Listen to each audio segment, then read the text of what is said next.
Hare Krishna,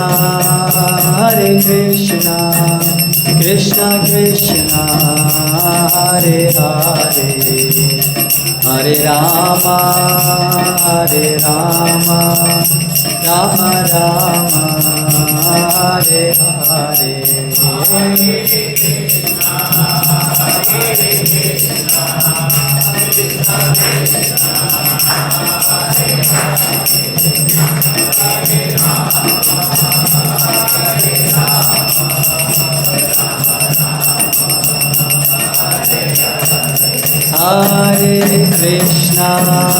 Hare Krishna, Krishna Krishna, Hare Hare, Hare Rama, Rama Rama, Hare Hare.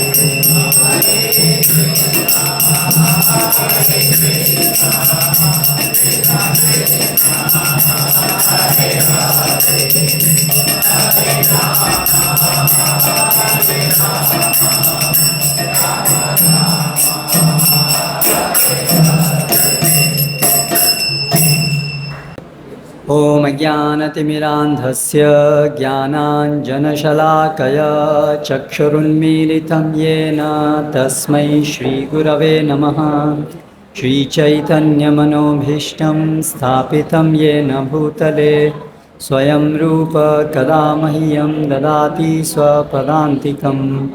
वन्देऽहं श्रीगुरो श्रीयुतपदकमलं श्रीगुरून् वैष्णवांश्च श्रीरूपं साग्रजातं सहगणरघुनाथान्वितं तं सजीवं साद्वैतं सावधूतं परिजनसहितं कृष्णचैतन्यदेवं श्रीराधाकृष्णपादान् सहगणललिता श्रीविशाखान्वितांश्च। जय श्रीकृष्णचैतन्य प्रभु नित्यानन्द श्री अद्वैत गदाधर श्रीवासादि गौरभक्तवृन्द।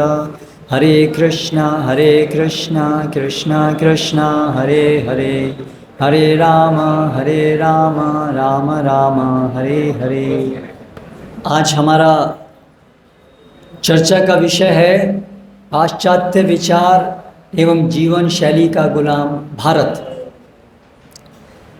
तो ये जो भारत देश है, इसके अंदर जन्म होना एक बहुत विशेष सौभाग्य की बात है। भारत भूमि थे मनुष्य जन्म होइल जार, जन्म सार्थक करी कर परोपकार। हमारे वैदिक शास्त्रों में कहा है कि भारत भूमि में जिसका जन्म होता है वो विशेष रूप से उसका जीवन परोपकार के लिए बना है, अपना जीवन सफल करने के लिए और दूसरों को परोपकार करने के लिए बना है। तो जीवन की सफलता किस चीज़ में है, मनुष्य जीवन की सफलता किस चीज़ में है, वो जानना बहुत ज़रूरी है। सामान्यतया आजकल जीवन की सफलता किसे माना जाता है, किस व्यक्ति को माना जाता है कि ये सफल व्यक्ति है? सामान्य रूप से जो ज़्यादा पैसा कमाता है, जो समाज में ज़्यादा जिसकी प्रेस्टीज है, तो उनको माना जाता है कि ये सक्सेस है। तो क्या ये विचार कि जिसके पास ज़्यादा पैसा है वही सफलता का आधार है, ये हमारी वैदिक संस्कृति का विचार है क्या? नहीं, ये विचार मुख्य रूप से जो पूरे संसार में आज है वो वेस्टर्न थॉट है, पाश्चात्य विचार है। उसी प्रकार से प्रोग्रेस, आपके यहाँ पर आज नोटिस बोर्ड पे जो थॉट लिखा है उसके अंदर भी है एवर प्रोग्रेसिंग, हमेशा हमारा विकास होता रहे। तो आज हम लोग विशेष रूप से बात करते हैं विकास की, प्रोग्रेस की। हम चाहते हैं कि दिन पे दिन हम प्रोग्रेस करें, individually, collectively, Bharat as a nation हम प्रोग्रेस करना चाहते हैं। और लेकिन ये जो प्रोग्रेस है उसकी क्या परिभाषा है, उसकी अंडरस्टैंडिंग क्या है? आज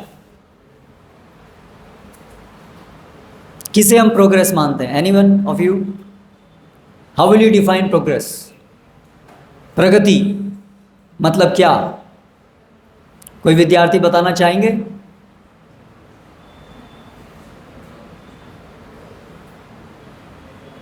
क्या समझते हैं आप?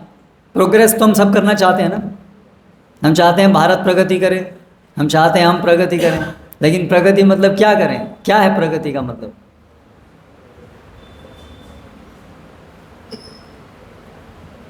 हाथ ऊंचा कीजिए जो बताना चाहते हैं। कोई बात नहीं, जो भी आप समझते हैं बताइए। या सामान्य लोग क्या समझते हैं? संसार में आज क्या, किस बात को प्रोग्रेस माना जाता है?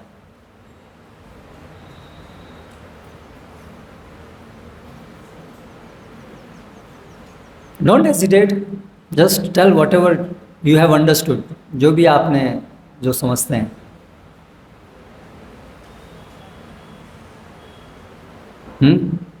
आप बताना चाहेंगे? यस, बोलिए, क्या समझते हैं प्रोग्रेस से?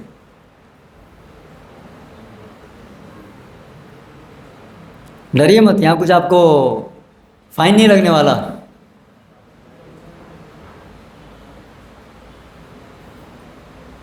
तो आप लोग प्रोग्रेस नहीं करना चाहते? करना चाहते हैं, लेकिन आप तो जानते ही नहीं कि प्रोग्रेस का मतलब क्या है, तो आप कैसे प्रोग्रेस करेंगे?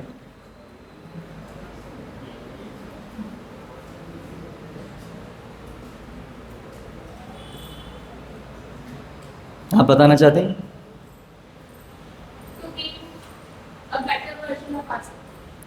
To being a better version. Again problem is what is meant by better.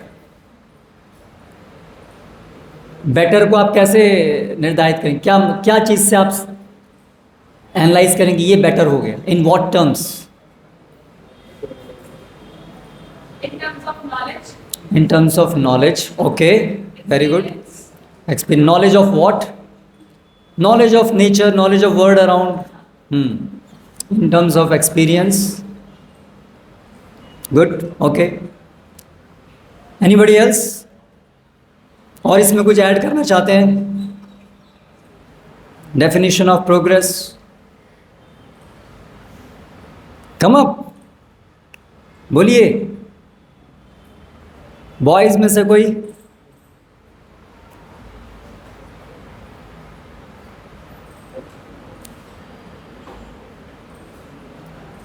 Okay, so we will start with that definition what she has given. So gaining knowledge of the world around, एक बहुत महत्वपूर्ण एक phrase है, knowledge is power. Have you heard of this? Knowledge is power. ये slogan किसने दिया? Francis bacon. ये progress का जो स्टार्टिंग है वो आज से लगभग 300 साल पहले यूरोप के अंदर हुआ, जिससे आज पूरा संसार में जो कंसेप्ट है प्रोग्रेस का, तो थोड़ा सा उसके बारे में चर्चा करते हैं कि कैसे शुरुआत हुई। क्या ये जो प्रोग्रेस का कंसेप्ट है ये हमेशा से रहा है या ये केवल कुछ समय से ही सोसाइटी में प्रेवलेंट है? क्योंकि हम देखते हैं जो हमारे दादाजी और उनसे पहले, तो उनके जीवन में लगभग एक जैसा ही जीवन पीढ़ी दर पीढ़ी चलता था। खेती करते थे, रहते थे, भगवान का भजन करते थे, और इस प्रकार से जीवन हजारों साल से लगभग वैसा ही चलता था। लेकिन विशेष रूप से पिछले कुछ 200-300 साल में चीज़ें एकदम से बहुत बदल रही हैं, और अभी 21st सेंचुरी में तो हर साल चीज़ें बदलती हैं। अभी आर्टिफिशियल इंटेलिजेंस से तो ऐसा आशंका नहीं है, ऐसी संभावना है कि 5 साल के अंदर ज़्यादातर लोगों के जॉब खत्म हो जाएंगे। Do you know about it? Already Microsoft ने 12,000 एम्प्लॉयज़ को निकाल दिया है। तो चीज़ें बहुत तेज़ी से बदल रही हैं, प्रोग्रेस हो रही है। प्रोग्रेस का एक मतलब है बदलना, चेंजिंग। अभी वो जो चेंज है वो अच्छे के लिए हो रहा है कि बुरे के लिए हो रहा है, वो भी सोचना चाहिए। चेंज तो हो रहा है, but is it for our betterment or worst, ये विचार करना ज़रूरी है। तो ये जो कंसेप्ट है प्रोग्रेस, और जिससे ये समझा जाता है मटेरियल जो रिसोर्सेज हैं, नेचुरल रिसोर्सेज हैं, उनको हार्नेस करना, यानी उनको अपने जीवन के लिए उपयोगी बनाना, मटेरियल रिसोर्सेज को हम जिससे हमारी लाइफ अधिक से अधिक कंफर्टेबल हो सके उस तरीके से उन रिसोर्सेज को यूज़ करना, उसको हम प्रोग्रेस कहते हैं। तो मुख्य रूप से आज साइंस और टेक्नोलॉजी के द्वारा ये जो नेचुरल रिसोर्स, जैसे petroleum is a natural resource, correct. अभी वो पेट्रोलियम को हम अलग अलग प्रकार से आज एनर्जी सोर्स के रूप में या प्लास्टिक और प्लास्टिक प्रोडक्ट्स के रूप में उसको हम डेवलप कर रहे हैं, जिससे आज हम उससे बहुत सारी गैजेट्स बना रहे हैं, हम कार्स बना रहे हैं। यहीं पर आप देखिए प्लास्टिक का कितनी सारी चीज़ें हैं जो प्लास्टिक की बनी हुई हैं। आज कपड़े भी प्लास्टिक के हैं, टूथब्रशेस प्लास्टिक के हैं। So this is one example what do you mean by progress, है ना। नेचुरल रिसोर्सेज को अपने लाइफ को कंफर्टेबल बनाने के लिए यूज़ करना। तो ये कंसेप्ट बेसिकली शुरू हुआ आज से लगभग 300 साल पहले यूरोप के अंदर। उससे पहले तक पूरे संसार में प्रोग्रेस जो है वो मानी जाती थी, spiritual progress is the progress. Spiritual progress को ही वास्तविक प्रोग्रेस माना जाता था। लेकिन अभी 300 साल पहले जो एनलाइटनमेंट शुरू हुआ, औद्योगिकरण शुरू हुआ, वहाँ से ये हमारी समझ बनी कि material progress is real progress. तो दो चीज़ें हैं संसार में, मैटर एंड स्पिरिचुअल। मैटर मतलब जड़, जैसे ये टेबल, और स्पिरिचुअल जैसे कि लिविंग एंटिटीज़, उनके अंदर चेतना है, कॉन्शियसनेस है, करेक्ट। एक लिविंग बीइंग में और डेड बॉडी में क्या अंतर है, किस चीज़ का अंतर है? What makes the difference? Living person, एक जीवित व्यक्ति और एक मृत व्यक्ति, अगर उसे डिफाइन करना है कि क्या अंतर हुआ, क्यों हम कहते हैं कि ये व्यक्ति अभी मर गया, हाँ, फीलिंग्स खत्म हो जाती हैं, बस फीलिंग्स, और भी कुछ हैं, थॉट्स, अवेयरनेस, हाँ, इमोशंस, एक्टिविटीज़, हाँ, ये सबको मिलाकर के क्या कहते हैं? कॉन्शियसनेस, चेतना, ठीक है। तो जब एक व्यक्ति के अंदर चेतना खत्म हो जाती है तो वो मृत बन जाता है। तो दो चीज़ें हैं, चेतना है जिससे जीवन बनता है, लिविंग सिम्टम्स जिससे आते हैं, और दूसरा है डेड मैटर। तो 300 साल पहले जब विज्ञान की शुरुआत हुई, वहाँ से ये विचार शुरू हुआ कि एवरीथिंग इज़ मैटर। ये जो चेतना जो है वो भी अल्टीमेटली मटेरियल है, केवल केमिकल से ही सब कुछ आया है, केमिकल रिएक्शन से ही चेतना जैसा लगता है, वास्तव में जीवन कुछ नहीं है, एवरीथिंग इज़ मटेरियल। हम भी एक मशीन है, जानवर भी मशीन है, प्लांट्स भी, सब कुछ केवल एक मशीन है। जैसे मशीन मतलब मैटर, मैकेनिकल मशीन, उसके लॉज ऑफ फिजिक्स, केमिस्ट्री, उससे वो चलते हैं, उसके अंदर कोई प्राण नहीं है, जीवन नहीं है, मशीन। तो ये विचार डेवलप हुआ कि हम भी एक मशीन है, बायोलॉजिकल मशीन्स, हम भी केवल मशीन है, प्राण जीवन जैसी कोई चीज़ वास्तव में नहीं है। इससे ये विचार कि हम जो है, ये जो यूनिवर्स है ये भी केवल एक मशीन है, डेड मैटर है, और इसको हम अपने यूज़ के लिए एक्सप्लॉइट कर सकते हैं। इससे पहले क्रिश्चियनिटी बहुत फैली थी यूरोप के अंदर, और क्रिश्चियनिटी से पहले थी Greek civilisation, Roman civilisation, Greek civilisation. उस सभ्यता के अंदर ये विचार था कि जो टाइम है वो साइक्लिक है।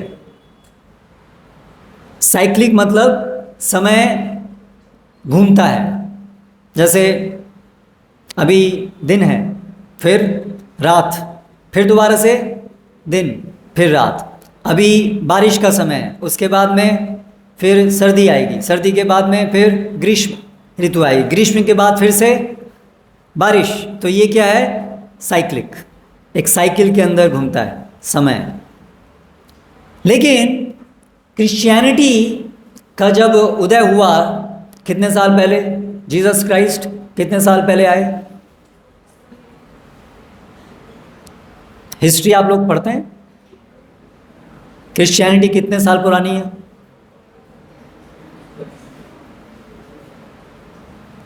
अभी 2025 है ना, इसको क्या बोलते हैं? Christian era.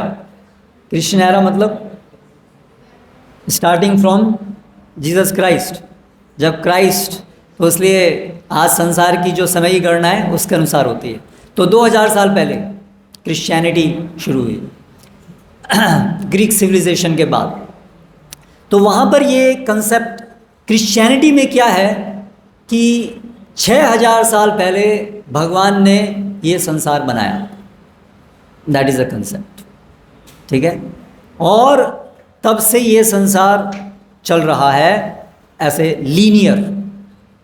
तो क्रिश्चियनिटी से ये कंसेप्ट आया कि टाइम इज़ लीनियर, एक बार शुरू हुआ और बस अभी ये शुरू हो गया और ऐसे चलता रहेगा। हमारे शास्त्रों में, वैदिक शास्त्रों में हमेशा से समय साइक्लिक है ऐसा बताया गया। आपने सुना होगा 4 युग बताए गए हैं। कौन कौन से? सतयुग, द्वापर, फिर त्रेता, अभी कौन सा युग चल रहा है? कलयुग। तो ये भी साइक्लिक है।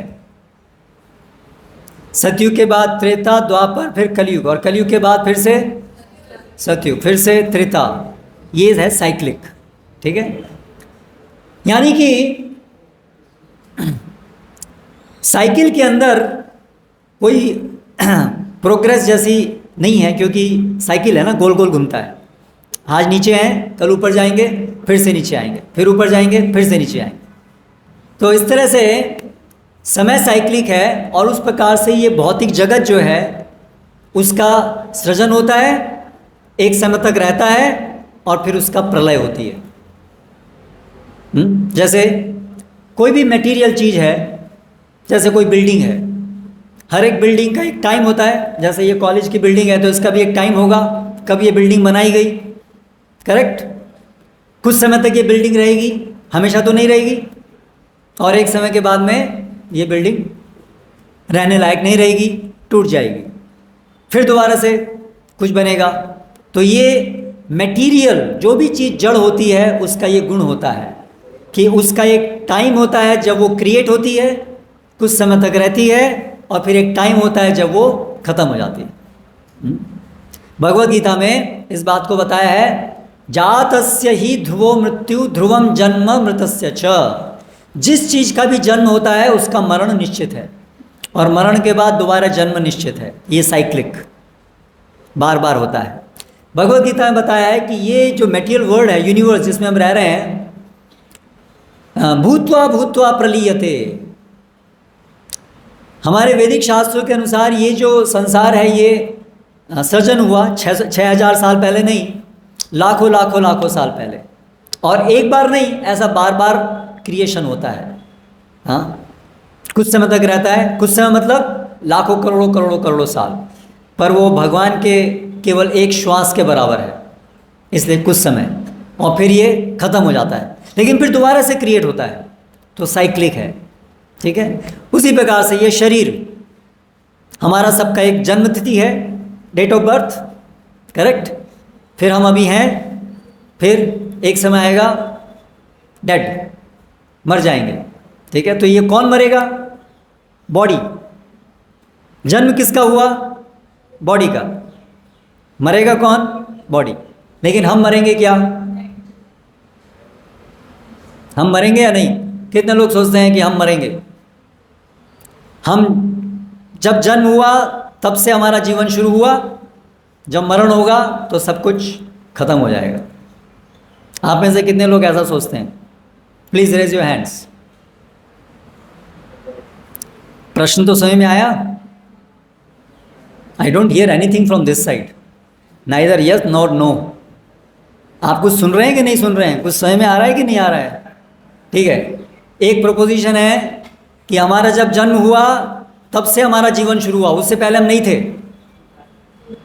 और जब मर जाएंगे उसके बाद में नहीं रहेंगे, खत्म। कितने लोग ऐसा सोचते हैं? ठीक है, कितने लोग ये सोचते हैं कि हम जब जन्म हमारा हुआ, डेट ऑफ बर्थ, वो हमारी डेट ऑफ बर्थ नहीं थी, उससे पहले भी हम जीवित थे किसी और शरीर में, और जब डेथ होगी तो शरीर की डेथ होगी, हमारी डेथ नहीं होगी, हम फिर भी जिएंगे। कितने लोग ऐसा सोचते हैं? Okay, 1 2 3 4 5, may be 10%। ठीक है, बाकी लोग क्या सोचते हैं? जिन्होंने हाथ ना इधर उठाया ना उधर उठाया, कुछ नहीं सोचते हैं, सो रहे हैं, और they are thinking of something else. तो जिन्होंने हाथ नहीं उठाया वो क्या सोचते हैं? वी डोंट नो, ऐसा भी हो सकता है, नॉट क्लियर। तो इस विषय के ऊपर हमें सोचना चाहिए। ये जो मनुष्य जीवन हमको मिला है, जानवरों में और हम में कुछ अंतर है नहीं है ना? मनुष्य हैं हम। बातचीत अभी मुझसे कीजिए, आपस में बातचीत का आपका बहुत समय है। जब मैं प्रश्न पूछता हूं तो आप उत्तर दीजिए। तो जानवरों में और मनुष्य में क्या अंतर है? कैरेक्टरिस्टिक सिम्टम, जानवरों में और मनुष्य में ये अंतर है। हम टेबल चेयर पे बैठते हैं, जानवर जमीन पे बैठता है, ये अंतर है। क्या अंतर है? What is the most important difference between animals and us? विचार शक्ति। किसने बोला? ओके, विचार शक्ति। अभी आपने बिल्ली को देखा है ना? बिल्ली बिल्ली जब दूध पीने आती है तो विचार करती है ना कि मुझे अभी कोई है घर में, नहीं है, विचार करती है कि नहीं करती है? तो ऐसी जब भी कोई, मान लीजिए शेर है, शेर को अगर किसी को हड़पना है, खाना है, तो हाँ, कैसे अटैक करना है कि वो प्रे मुझे लगे, तो वो भी विचार करता है। एक चिड़िया है, एक चिड़िया दाना चुनती है तो ऐसे ऐसे मुंह हिलाती रहती है। क्यों हिलाती है? देखने डर लगता है कोई आ ना जाए, तो उसके अंदर भी विचार है ना। तो विचार तो ऐसा नहीं है केवल हमारे अंदर है, जानवर के अंदर भी विचार है। और क्या अंतर हुआ? ये अंतर तो नहीं है, क्योंकि विचार तो वो भी करते हैं। देखिए, जिसको भी बोलना है हाथ ऊंचा कीजिए, फिर मैं बोलूँगा तब बोलिए, क्योंकि नहीं तो सब बोलेंगे तो कैसे पता चलेगा? यस, आप कुछ बोलना चाहती हैं? बोलिए। भाषा, जानवरों की भाषा नहीं होती है। आप देखिए, पक्षी हैं, 100 पक्षी हैं, एक साथ उड़ते हैं। कैसे साथ में उड़ते हैं? उनकी कोई भाषा है ना, तभी तो साथ में कोऑर्डिनेट करते हैं, नहीं तो कैसे कोऑर्डिनेट करेंगे? क्या? थोड़ा तेज, थोड़ा तेज। ये जो भाषा में बोलना चाहते हैं, आपने खबर, वो ठीक है, हमारी भाषा उनको खबर नहीं पड़ती। उससे उससे उससे अंतर नहीं, वो तो एक हमारी भाषा, आप बंगाली लोगों से बोलेंगे, आपकी भाषा बंगाली लोगों को भी पता नहीं चलेगी, मनुष्य को भी पता नहीं चलेगी, करेक्ट? तो वो तो कोई विशेष अंतर नहीं हुआ है ना, वो तो केवल भाषा अलग हो गई। यस, और क्या अंतर है? कोई है अंतर? कोई नहीं है। सो वी आर एनिमल्स, जानवर हैं हम लोग। तो फिर प्रोग्रेस क्या कर रहे हैं हम लोग? प्रोग्रेस करने की जरूरत क्या है? जानवरों में तो कोई प्रोग्रेस का कंसेप्ट ही नहीं है। तो यस, भक्ति, ओ वेरी गुड, बहुत महत्वपूर्ण चीज बताई उन्होंने। भक्ति मतलब 2 शब्दों में बताइए, क्या मतलब भक्ति? थोड़ा सा खड़े होके बताइए। ईश्वर को मानना। वेरी गुड, बैठिए। देखिए, शास्त्र में कहा है, बड़ी कॉमन सेंस की चीज़ है। 4 चीज़ें जो हैं वो सब जीवों में हैं, चाहे जानवर हैं, चाहे पौधे हैं, चाहे मनुष्य हैं। कौन सी 4 चीज़ें हैं? Eating, sleeping, mating, defending. आहार निद्रा भयम मैथुनम च सामान्य में तद पशुभिर्नृणानाम। ये सामान्य, कॉमन है, सब खाते हैं, जानवर भी खाते हैं, हम भी खाते हैं, ठीक है? हम होटल में जाके खा सकते हैं, जानवर सड़क पे खा सकता है, लेकिन खाने का पर्पज़ एक ही है, ठीक है? और टेस्ट भी एक ही है। हमको जिस चीज़ में टेस्ट आता है जानवर को उस चीज़ में टेस्ट नहीं आता, और जिस चीज़ में जानवर को टेस्ट आता है उसमें हमको टेस्ट नहीं आता। ठीक है। स्लीपिंग, सोना भी सब सोते हैं। अगर हम एसी कंपार्टमेंट में सो रहे हैं और जानवर सड़क पे सो रहा है तो मत समझिए कि आप ज़्यादा एडवांस्ड हैं। जब सो जाते हैं तो आप भी भूल जाते हैं कहाँ सो रहे हैं। हो सकता है आप सपने में सड़क पर हो, डर रहे हो। ठीक है। तो सोना का एक ही काम है, चाहे आप डनलप पर सो रहे हैं, बहुत कॉस्टली बेड पर सो रहे हैं, चाहे कुत्ता ज़मीन पे सो रहा है, उसका पर्पज़ और एक्टिविटी एक ही है।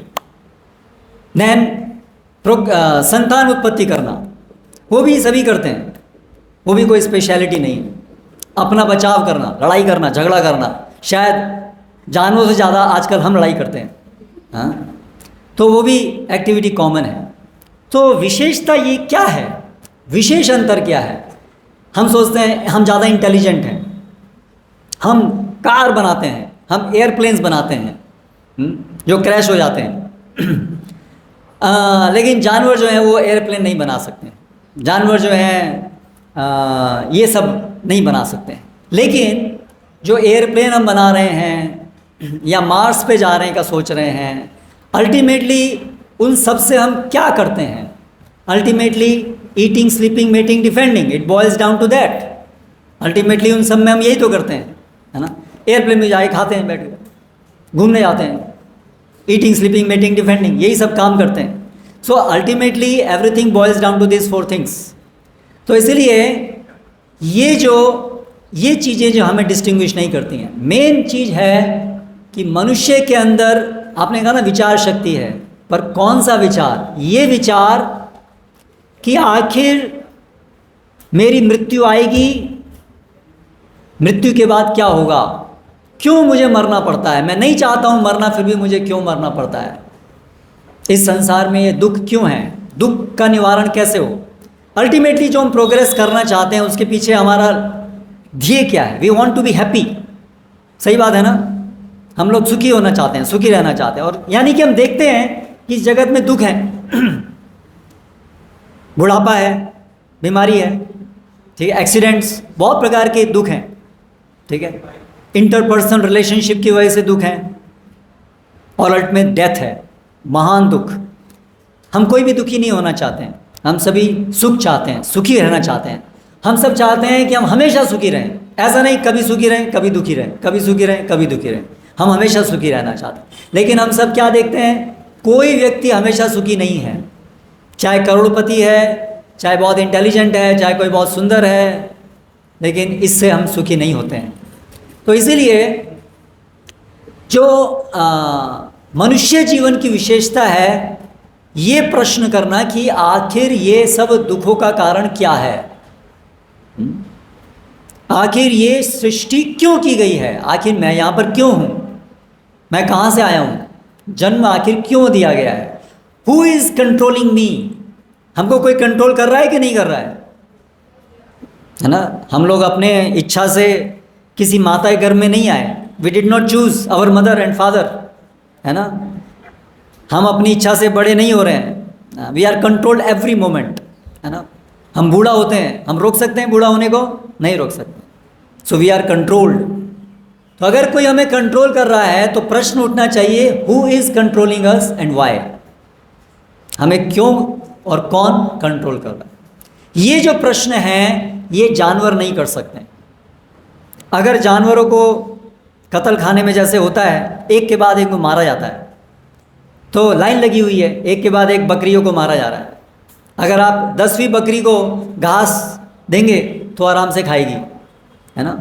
लेकिन अगर मनुष्यों को खड़ा कर दिया जाए लाइन में, एक एक करके उनको शूट किया जाए, और 5वें आदमी को 5 स्टार होटल की खाने की प्लेट दी जाए, वो खा पाएगा?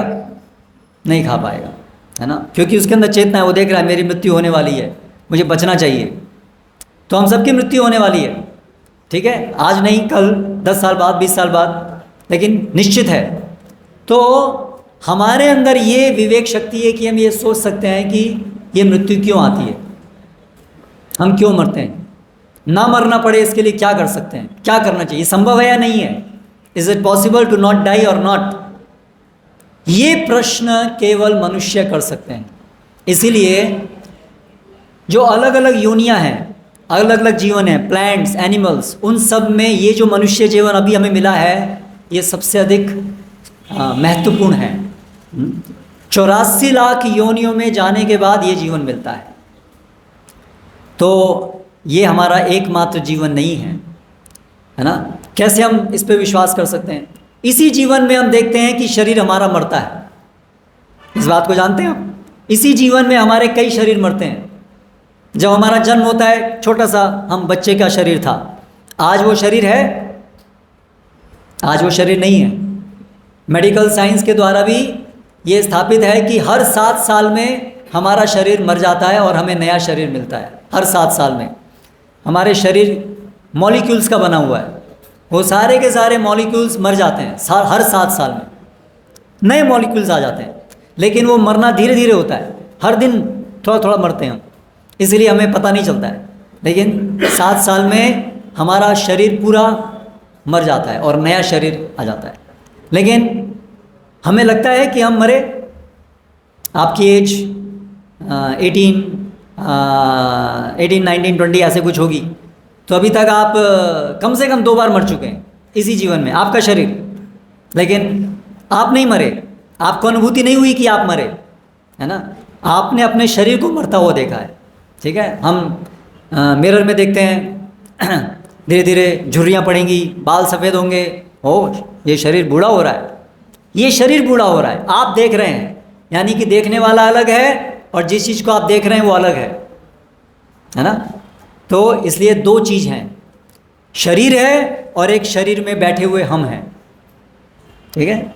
शरीर का जन्म होता है, शरीर का मरण होता है, हम उसको अनुभव करते हैं। We experience sitting in the body, that body is born, body is getting old and body is dying.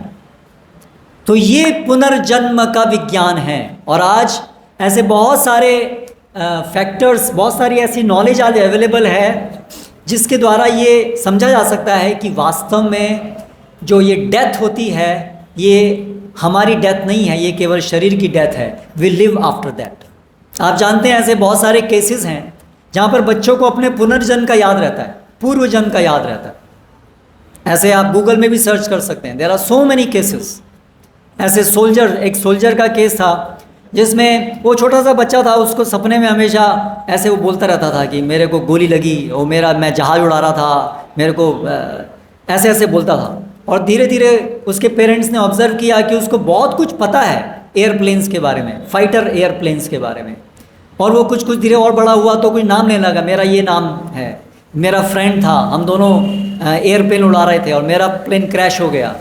फिर उनके फादर ने इन्वेस्टिगेशन किया, सेकेंड वर्ल्ड वॉर के अंदर जो सैनिक मारे गए थे उनके नाम और किस किस तरीके से वो मारे गए थे। तो उनको मिला कि उसी नाम का व्यक्ति था जो वो नाम बोलता था, और उसका फ्रेंड उस नाम का भी व्यक्ति था, और वो व्यक्ति अभी भी जीवित था। और उन्होंने उसको कांटेक्ट किया और उन्होंने बताया कि यस, इस प्रकार का एक व्यक्ति था जो इस प्रकार से मारा गया था, एग्जैक्टली जैसा कि वो बच्चा बताता था। तो ऐसे बहुत सारे केसेस हैं। तो ये हमें सब दिखाते हैं कि वास्तव में हम शरीर नहीं हैं। हम बोलते हैं ये मेरा हाथ है, ये मेरा पैर है, तो फिर हम कौन है? ये तो मेरा है, हम इससे अलग हैं। तो और जब हम मरते हैं तो हम सब लोग क्या, चला गया, ये चला गया, हमारे दादाजी चले गए, है ना, चले गए। इसका मतलब somebody has left the body, he has left the body। तो कौन चला गया? ये जो प्रिंसिपल है जो चला गया वो है हम, स्पिरिट, स्पिरिचुअल, जो हमने बात की, matter and spirit. So there are 2 things, matter and spirit. दोनों में से इंपॉर्टेंट कौन है ज़्यादा, मैटर और स्पिरिट? स्पिरिट, क्योंकि स्पिरिट के बिना मैटर इज डेड। एक जब तक व्यक्ति जीवित है तब तक उसको लिए हम हॉस्पिटल्स में ले जाते हैं, उसको इतना ध्यान रखते हैं। एक बार डेड हो गया तो जला देते हैं या दफना देते हैं, अलग अलग ट्रेडिशन के अनुसार, ठीक है। इसीलिए मनुष्य जीवन के अंदर हमें रियल प्रोग्रेस है, प्रोग्रेस ऑफ द सोल। ये जो स्पिरिट है इसकी प्रोग्रेस क्या? अभी हम इस भौतिक शरीर में बंधे हुए हैं, हमें डेथ, ओल्ड एज, डिजीज़ का एक्सपीरियंस करना पड़ता है जो बहुत मिजरेबल है, जो हम नहीं चाहते हैं, जो बहुत दुखदायक है। तो रियल प्रोग्रेस मीन्स कि हम जो आत्मा हैं, हम नित्य हैं, हमें कभी भी मरने का एक्सपीरियंस नहीं करना पड़े, हमें कभी भी बूढ़े होने का एक्सपीरियंस नहीं करना पड़े, हमें कभी भी बीमार होने का एक्सपीरियंस नहीं करना पड़े, हमें कभी भी प्राकृतिक आपदाओं से पीड़ित होने का एक्सपीरियंस नहीं करना पड़े। सो वो हमें भगवद गीता सिखाती है कि that is the real progress of human life. हम जन्म मृत्यु के चक्र से निकलें, एंड दैट इज़ पॉसिबल, वो संभव है, और वास्तव में मनुष्य जीवन में ही संभव है। जानवरों में संभव नहीं है क्योंकि उनके अंदर ये सोचने की शक्ति भी नहीं है, लेकिन मनुष्य के अंदर संभव है। और वास्तव में जो मनुष्य इस लक्ष्य के लिए नहीं जीते हैं और केवल पैसा कमाना और पैसे खर्च करना, ईटिंग स्लीपिंग मीटिंग डिफेंडिंग के लिए, उनको द्विपाद पशु कहा गया है शास्त्रों में, 2-legged एनिमल्स, 2 पैर पे चलने वाले जानवर, क्योंकि वास्तव में उनके जीवन में कोई अंतर नहीं है। तो ये जो पाश्चात्य विचार है कि we live only once, we are matter, इसकी वजह से आज पूरे संसार में इतनी सारी समस्याएं उत्पन्न हो रही हैं। संसार में आज मनुष्य के सामने बड़ी बड़ी समस्याएं कौन कौन सी हैं? कुछ 5 समस्याओं के नाम बताइए आप, जो आज संसार में सबसे बड़ी समस्याएं हम फेस कर रहे हैं। ह्यूमैनिटी एज ए होल, पूरे संसार, ह्यूमैनिटी जो हम फेस कर रहे हैं, सबसे बड़ी 5 समस्याएं। हाथ ऊंचा कीजिए, एक एक करके बताइए, एक एक करके हाथ रेज करके बताइए। आपने तो पहले उत्तर दिया, we will give chance to someone else.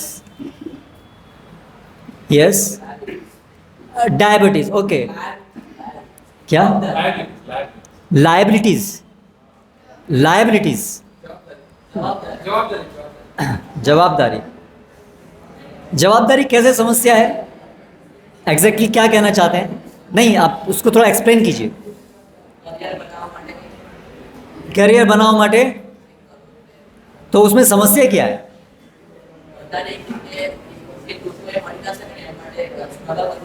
हाँ, ओके। हाई कंपटीशन, बहुत ज़्यादा कंपटीशन है, हाईली कॉम्पिटिटिव एज, और उसकी वजह से क्या होता है, सबको वहाँ पहुँचना है और वहाँ बहुत कम लोग पहुँच सकते हैं, बाकी लोग डिफीट होते हैं, है ना, सुसाइड भी करते हैं। यूथ के अंदर सुसाइड रेट बहुत ज़्यादा है, बहुत सारी मेंटल प्रॉब्लम है। एक बड़ी समस्या है मेंटल डिसऑर्डर्स, बढ़ते जा रहे हैं, डिप्रेशन, एंजाइटी, स्ट्रेस, है ना, ये कि एपिडेमिक की तरह फैल रहा है मेंटल डिसऑर्डर्स। यस, ये एक बहुत बड़ी समस्या है जिसका कारण है कॉम्पिटिटिवनेस। ठीक है, और एक बताया, नेक्स्ट। कोई समस्या नहीं है, बिंदास। देखो, संसार में 2 लोगों को समस्या नहीं होती है, ठीक है। एक, जो लोग आध्यात्मिक प्रगति से भगवान के साथ जिनका कनेक्शन हो गया है, एक उन लोगों को समस्या नहीं होती है। और एक दूसरे जो मूर्ख होते हैं, जिनको कुछ समझ में ही नहीं आता है, उनको कोई समस्या नहीं होती है उनको कोई समस्या नहीं दिखती है। जो बीच में होते हैं उनको समस्या रहती है, लेकिन जो मूर्ख होते हैं उनको समस्या दिखती नहीं है, लेकिन जब मृत्यु आती है तो उनको भी मृत्यु को अनुभव करना ही पड़ता है। ठीक है, तो एनीवे, नेक्स्ट। और क्या समस्या है बड़ी संसार के सामने?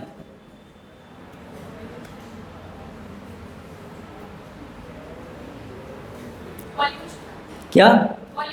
पॉल्यूशन, एनवायरमेंटल प्रॉब्लम्स, है ना। पॉल्यूशन एक है, और ग्लोबल वार्मिंग, क्लाइमेट चेंजेस, सुने आपने ये सब नाम? तो ये आज संसार के सामने बड़ी बड़ी समस्याएं हैं। हमारा पूरा अस्तित्व ही खतरे में है, पूरी पृथ्वी का। सेफ ड्रिंकिंग वाटर, आपस में मरमर करने की जगह उत्तर दीजिए। जो डरपोक होते हैं वो ऐसे चुचू चुचू करते हैं, जिनके अंदर कॉन्फिडेंस होता है वो हाथ उठा करके उत्तर देते हैं। So don't be coward, be bold, raise hands and tell. Yes, और गरीबी, गरीबी की परिभाषा? अपने लाइफ में उसे सक्सेसफुल करना होता है, वो ऐसे जीवन जी नहीं पाते हैं जिससे वो बेसिकली जीने के लिए चाहे कपड़ा खाना वो अपने आप से नहीं जी तो उन्होंने कहा कि जैसा जीवन वो जीना चाहता है बेसिक नीड्स नहीं प्राप्त कर सकता है। ठीक है, गरीबी है, लेकिन वास्तव में ऐसे बहुत लोग हैं जिनके पास इतना पैसा है, इतना है कि उनको पता भी नहीं कितना है। करेक्ट? तो वास्तव में जो गरीबी है वो बनाई हुई है हमारे द्वारा, है ना, एक्सप्लॉइटेशन की वजह से। ठीक है, ओके। देन वॉर्स, लड़ाइयाँ, झगड़े, है ना, मोरल डिग्रेडेशन, तो अनएम्प्लॉयमेंट समस्या है क्या? बहुत बड़ी समस्या है। ये सब समस्याएं किसके द्वारा बनाई गई? ये नेचुरल समस्याएं हैं या ये हमारे द्वारा बनाई गई समस्याएं हैं? ये सब समस्याएं हमारे द्वारा बनाई गई। तो ये जो समस्याएं जो हम बना रहे हैं उसका रूट कारण है क्योंकि हम सोच रहे हैं, ये हमें पाश्चात्य जगत से ये विचार है कि we are only machines, we are only matter, there is no soul, progress of life is only earning money, that is only success. इसकी वजह से हम लोभी होते जा रहे हैं, ग्रीडी, लस्टी और एक्सप्लॉइटेटिव मेंटालिटी आती है ना। हम कभी भी संतुष्ट नहीं रहते हैं, करोड़ों रुपए मिल जाए तो भी हम संतुष्ट नहीं हैं। हम चाहते हैं हम हमेशा दूसरे से अधिक प्राप्त करें। तो ये सब जो दुर्गुण है इसका कारण है कि हम जो हमारी वास्तविकता है वो हम भूल गए हैं। We are not meant to live like animals because we are not this body, we are soul. तो ये जो श्रीमद् भगवद गीता, हमारे जो वैदिक शास्त्र हैं, वो हमें ये फंडामेंटल नॉलेज देते हैं कि जीवन क्या है, जीवन का उद्देश्य क्या है, मरण क्या है, जन्म मृत्यु के चक्र से हम कैसे निकल सकते हैं। तो ये दुर्लभ मनुष्य जीवन में हम सबको ये भगवद गीता जरूर पढ़नी चाहिए। भगवद गीता एक मैनुअल है। आप कोई भी गैजेट खरीदते हैं उसके साथ में एक मैनुअल आता है, यूज़र्स मैनुअल, कैसे उसको कोई भी प्रोडक्ट को आपको यूज़ करना है। ठीक है, उसी प्रकार से भगवद गीता मनुष्य जीवन का मैनुअल है, how we should live human life. उसके बिना हम लोग नहीं जान पाएंगे and we will live like animals, we will waste our life, जैसा हम कर रहे हैं आजकल। और उसकी वजह से हम ही दुखी होंगे और हमारा पूरा मनुष्य जीवन व्यर्थ हो जाएगा। At the time of death जो भी आज तक हमने किया है वो उस समय ज़ीरो हो जाएगा, because it will not come with us.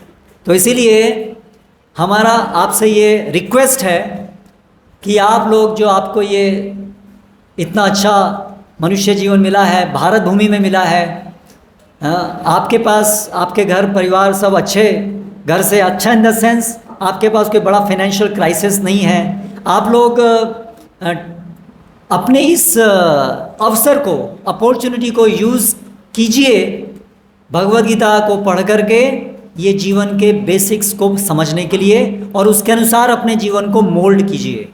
Yes, ठीक है, पैसा कमाना और ये सब शरीर के लिए कुछ काम करना सबको करना है, वो जानवर भी करते हैं और हमें भी करना है, लेकिन मनुष्य जीवन में हमें इसके साथ साथ ये जो आत्मा के विषय में ज्ञान प्राप्त करना, भगवान के विषय में ज्ञान प्राप्त करना, भगवान से हमारा संबंध क्या है ये जानकारी प्राप्त करना। हम यहाँ पर भगवान जो हमारे वास्तव में परम पिता हैं उनसे भूल करके हम भटक रहे हैं और इसीलिए परेशान हैं। ये सब चीज़ें बड़ी सरल भाषा में भगवद गीता, विशेष रूप से Bhagavad Gita as it is उसके अंदर समझाई गई हैं। तो यहाँ पर हम अपने साथ में ऐसी शास्त्रों पे आधारित हमारी जो वैदिक नॉलेज है उस पे आधारित बुक्स यहाँ पर हम लोग आपके लिए लेके आए हैं। अगर आपको लगता है जो आपने सुना उसको आप आगे कैरी ऑन करना चाहते हैं, उसको और अधिक सुनना चाहते हैं और अधिक जानना चाहते हैं भगवद गीता से और भगवद गीता के ऊपर आधारित अन्य बुक से, तो कृपया इस टॉक के बाद में आप ये बाहर जो बुक्स लगी हैं उनको देखिए, उनको लीजिए और पढ़ना शुरू कीजिए। इसके साथ हम समाप्त करते हैं। Thank you for listening.